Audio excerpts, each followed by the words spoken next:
Voici notre shapefile. On va aller dans propriétés. Dans propriétés, allons dans... On peut d'abord catégoriser ça pour avoir une affichage quand même intéressante. Bien. Après ça, on va dans Labels. On coche Labels Feature in this layer. Et là, on sélectionne le nom comme label file. Et puis on applique. Et là, on peut mettre ça en gras.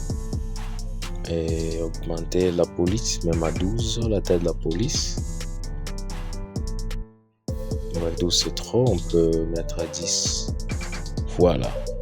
Maintenant, à ce niveau, on va aller dans Placement Property, propriété de placement. On peut mettre que ça puisse s'incliner par rapport à la couche, c'est-à-dire par rapport au polygone. Mais là, par rapport aux labels qui sont doublés, et puis on peut appliquer. Vous voyez maintenant là, les noms sont inclinés par rapport au polygone. On va aller dans Symbol ou Labels Properties. Vous voyez, et là on peut aller dans Propriétés pour voir d'autres propriétés de placement, on est horizontal, parallèle, courbé ou perpendiculaire.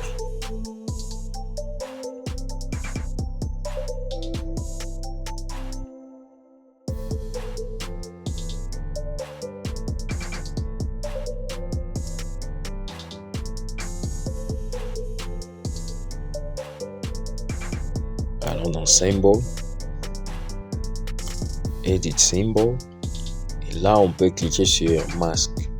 On coche Allo, c'est-à-dire on met un masque autour du texte, et c'est un masque blanc.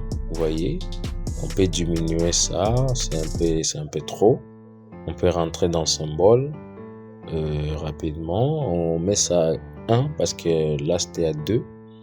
On met ça à 1. Voilà. Il y a d'autres propriétés avancées des textes que l'on peut exploiter. Ok. Ça, c'est pour le cas des polygones. Maintenant, on va essayer pour le cas des lignes et voir comment est-ce qu'on peut placer ces textes-là, que ça soit personnalisé selon les courbes.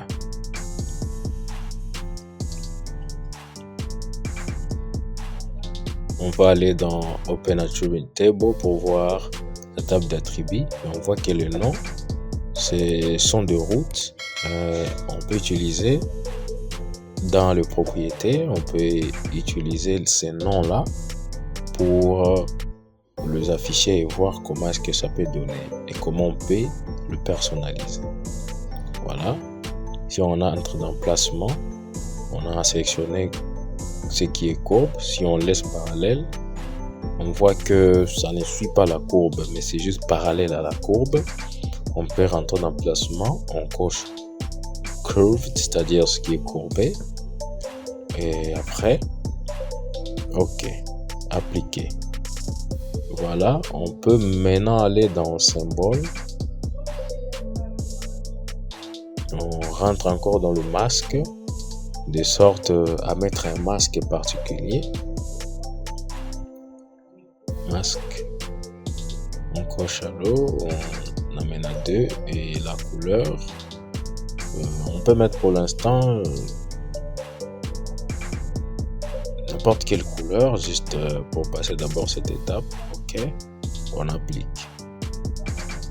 Voilà. Alors c'est pas, bien sûr, c'est pas lisible. On peut revoir cette couleur là. Masque. Symbole, on met une couleur quand même passable. Bien. Ok. Appliquer. C'est bien mieux comme ça. Ok. Voilà. Alors, on peut mettre ça couleur noire, couleur de ligne, couleur noire. Très bien.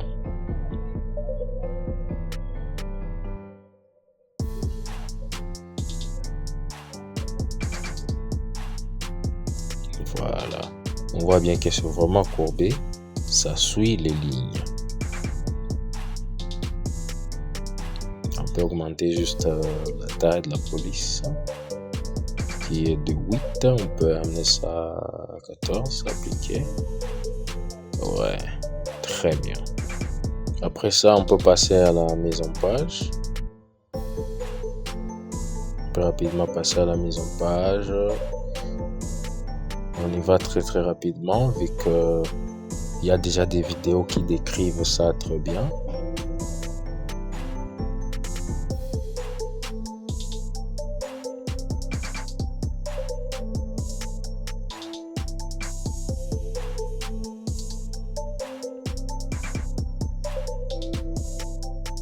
Nous pouvons augmenter un nouveau data frame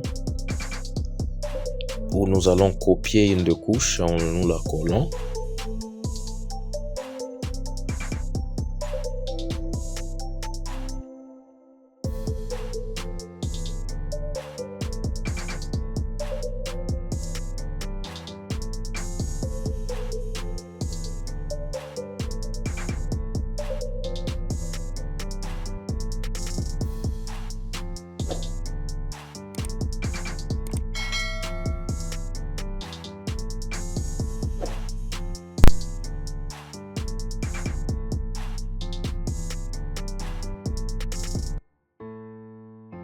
Merci d'avoir suivi jusqu'à la fin.